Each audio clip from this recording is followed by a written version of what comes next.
Today, the world around us grows and innovates. It's certainly changed us. We think it's made us better.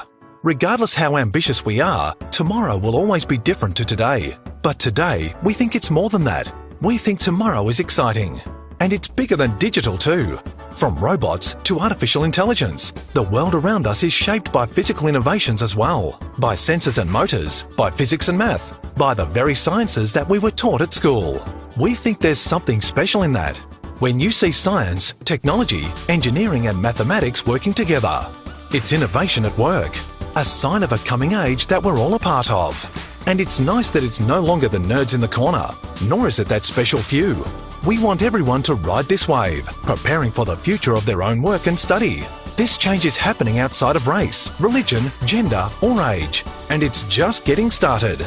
So the earlier students can get excited about the age we live in and the things that sit behind our technology, the more prepared they are going to be to lead the future of workplace.